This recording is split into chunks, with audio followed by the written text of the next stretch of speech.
Assalamualaikum warahmatullahi wabarakatuh. Selamat siang, yang terhormat Ibu Almira Syauli selaku dosen pengajar mata kuliah analisis geospasial perikanan. Pada kesempatan kali ini, kami akan mempresentasikan proyek akhir mata kuliah analisis geospasial perikanan tangkap dengan judul Kajian Spasial dan Temporal Profil A di Selat Makassar, Variasi Musiman dan Antar Tahunan. Sebelumnya, perkenalkan kelompok 9 dengan saya, Ira Sofia, dan rekan saya, Yudhisma, Lasmita Chandrawardhani, dan Himatul Rofia. Yang pertama, yaitu asap. Jadi Indonesia memiliki sumber daya perikanan yang melimpah, namun pengelolaannya menghadapi tantangan seperti overfishing, fishing, dan perubahan lingkungan. Nah, penelitian ini menganalisis variabilitas suhu permukaan laut dan klorofil A di Selat Makassar, serta hubungannya dengan angin, curah hujan, dan ENSO, menggunakan data satelit periode 2007 sampai 2022. Hasil penelitiannya menunjukkan bahwa SPL lebih tinggi saat angin lemah dan menurun saat terjadi upwelling dan angin kencang. Klorofil A lebih tinggi di daerah pesisir dan meningkat pada musim hujan akibat limpasan nutrisi.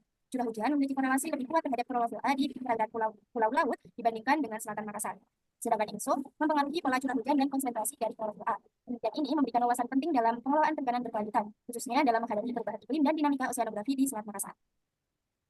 Oke, selanjutnya yaitu pendahuluan, yaitu latar belakang dari penelitian ini, yaitu Indonesia adalah negara kepulauan dengan potensi perikanan yang sangat besar. Tetapi, eksploitasi yang tidak terkontrol menjadi ancamannya. Overfishing dapat mengurangi stok ikan secara drastis, sementara fishing merugikan negara dan nelayan lokal.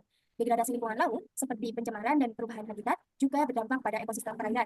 Oleh karena itu, pengelolaan perikanan berbasis ekosistem sangat diperlukan. Nah, faktor oseanografi seperti suhu permukaan laut atau SPL, salinitas, dan klorofil A mempengaruhi distribusi dari ikan. Fenomena global seperti El Nino dan juga La Nina dapat mengubah produktivitas perairan. Pemahaman terhadap faktor-faktor ini penting dalam strategi pengelolaan perikanan.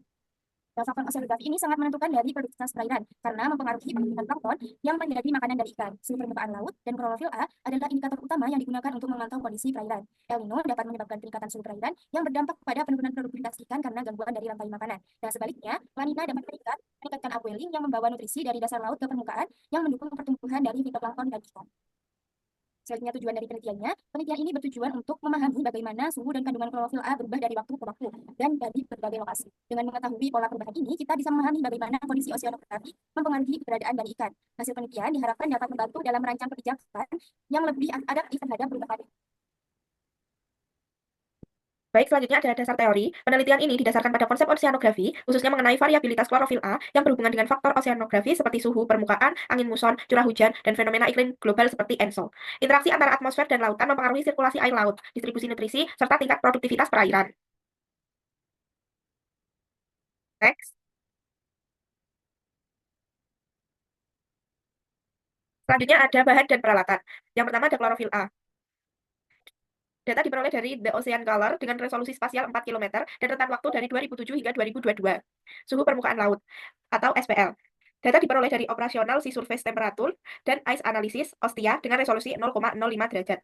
Selanjutnya ada angin. Data diambil dari Advanced Statometer atau ASTAT dengan resolusi spasial 12,5 km. Selanjutnya ada curah hujan. Data dari Global Satellite Measurement of Participation dengan resolusi spasial 0,1 derajat. Data ini dianalisis menggunakan perangkat lunak, pengolah data numerik, dengan metode statistik seperti analisis korelasi dan pemetaan klimatologi. Next.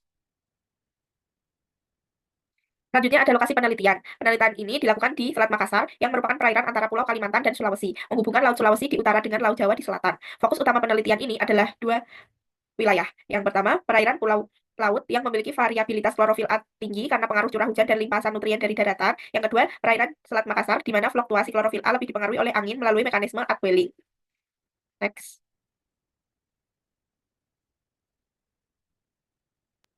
Mungkin ada data dan metode perolehan data. Tadi sudah sedikit dijelaskan oleh Rasmita bahwasanya data klorofil ini diperoleh dari data satelit, khususnya dari kumpulan data level 3 standar L3S dari Ocean Color Climate Change Initiative yang sangat penting untuk menganalisis variasi klorofil A. Dan yang kedua ada suhu permukaan laut, juga diperoleh dari data satelit yang mana digunakan untuk analisis thermal di wilayah Selat Makassar. Dan yang ketiga ada data curah hujan diambil untuk menganalisis pengaruhnya terhadap konsentrasi klorofil A, sedangkan data angin digunakan untuk memahami dinamika yang mempengaruhi suhu permukaan laut dan klorofil A. Lalu tujuan akhir untuk pemanfaatan data spasial ini adalah untuk menganalisis variabilitas spasial dan temporal klorofil A di Selat Makassar, terutama terkait dengan perubahan musim dan pengaruh faktor iklim seperti El Nino.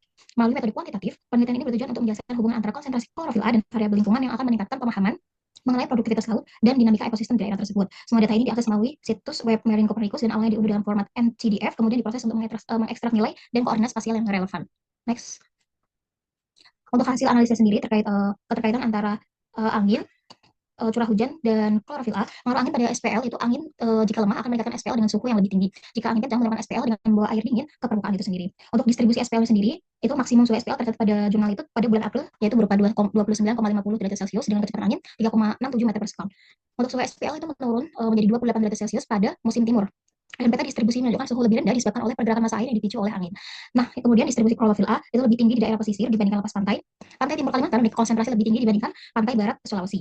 Untuk fluktuasi musiman klorofil A sendiri, konsentrasi tertinggi itu pada bulan Desember itu berupa 0,57 mg per meter kubik dan terendah pada bulan September 0,47. Ini dipengaruhi oleh faktor lingkungan seperti angin dan curah hujan. Untuk yang terakhir, kolerasi curah hujan dan klorofil A ini, curah hujan yang lebih tinggi meningkatkan input nutrisi yang mana mendukung pertumbuhan fitoplankton. Terdapat korelasi positif 0,594 antara curah hujan dan klorofil A yang menyebabkan curah hujan naik. Next. Ini merupakan tabel korelasi antara antara angin, curah hujan, dan klorofil. Next.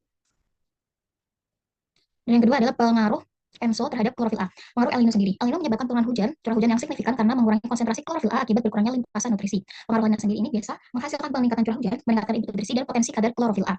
Korelasi musiman. Korelasi antara ENSO dan curah hujan itu selama musim timur signifikan P-nya itu 0,007 yang menunjukkan bahwasanya El Nino berkorelasi dengan curah hujan yang lebih rendah.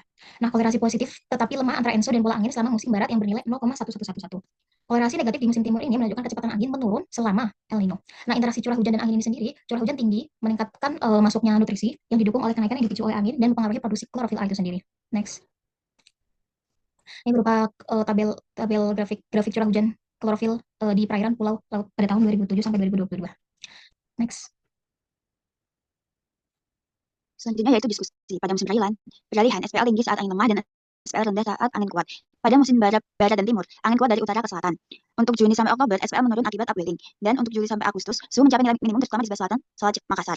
Hasil pengolahan data SPL ini menunjukkan bahwa persebaran SPL di suhu hangat di wilayah ini sebanding dengan lemahnya kuat angin dan SPL sama-sama dingin. Pada bulan April, SPL ini akan mencapai titik tertingginya dengan suhu 29,60 derajat Celcius dan angin 3,67 mprs. Setelah itu, SPL akan kembali turun hingga SPL di wilayah timur mencapai 8 derajat Celcius dan suhu pada peta persebaran musim timur ini sedikit lebih rendah. Hal ini mungkin karena pergerakan massa air di perairan. Angin musim timur menggerakkan massa air di benua Australia ke benua Asia. Hal ini meningkatkan arus permukaan. Next. Selanjutnya yaitu sebaran spasial klorofil A di Selat Makassar lebih tinggi di daerah pesisir dibandingkan di perairan lepas pantai. Pesisir timur Kalimantan cenderung memiliki tingkat klorofil yang lebih tinggi dibandingkan dengan pesisir barat Sulawesi. Rata-rata di seluruh area penelitian dari tahun 2007 hingga 2022, nilai klorofil A tertinggi mencapai 0,57 mg per m kubik pada bulan Desember. Sedangkan pada bulan September, nilai klorofil terendah mencapai 0,47 mg per m kubik. Pada musim barat dan bulan Desember, Januari, dan Februari, nilai klorofil A masing-masing mencapai 0,47 mg per m kubik, 0,5 selama musim peralihan 1, yaitu pada bulan Maret, April, dan Mei nilainya adalah 0,54. Pada musim peralihan 2, September, Oktober, dan November nilainya 0,57, 0,50, dan 0,50. Next. Selanjutnya, curah hujan tertinggi di Selat Makassar terjadi di bagian selatan pada Desember hingga Januari, sedangkan terendah pada Agustus. Pesisir timur Kalimantan cenderung memiliki curah hujan lebih tinggi dibandingkan pesisir barat Sulawesi. Hal ini berpengaruh pada konsentrasi klorofil, terutama di wilayah perairan Pulau Laut dan Selat Makassar. Pulau Laut terletak di tenggara Kalimantan, memiliki klorofil tinggi akibat limpasan nutrien dari sungai saat curah hujan tinggi. Sementara itu, perairan Selat Makassar memiliki klorofil tinggi yang dipengaruhi oleh curah hujan serta pola angin di wilayah tersebut. Next. Selanjutnya yaitu kita memilih sampel pada distribusi klorofil A pada bulan September dan Oktober 2022. Pada bulan ini menunjukkan variasi spasial yang signifikan dengan konsentrasi tertinggi umumnya berada di daerah pesisir. Pada bulan September, distribusi klorofil A lebih meluas ke perairan lepas pantai, terutama di wilayah timur laut sekitar 118 derajat sampai 110 derajat. Pada bulan ini, klorofil A terendah yaitu 0,25 ditandai dengan warna ungu, dan klorofil tertinggi yaitu 2 ditandai dengan warna merah. Sementara itu, pada bulan Oktober, konsentrasinya meningkat di daerah pesisir sekitar 116 sampai 118 derajat. Pada bulan ini, klorofil A terendah yaitu 0,1 ditandai dengan warna ungu, dan klorofil tertinggi yaitu 2 ditandai dengan warna merah. Selama bulan September dan Oktober, distribusi klorofil A sangat berbeda secara spasial, dengan konsentrasi tertinggi berada di daerah pesisir. Pada bulan Oktober, konsentrasi lebih banyak tersebar di perairan lepas pantai, tetapi pada bulan Oktober, konsentrasi meningkat daerah pesisir. Perubahan pola angin dan arus laut yang berubah pada ini disebabkan oleh pola distribusi. Pola distribusi ini juga dipengaruhi oleh pergeseran antara musim kemarau dan musim hujan. Dalam konsep perikanan, daerah dan klorofil tinggi menunjukkan potensi perairan yang lebih produktif, dan nelayan dapat menggunakan sebagai referensi untuk menentukan lokasi tangkapan yang paling cocok. Next.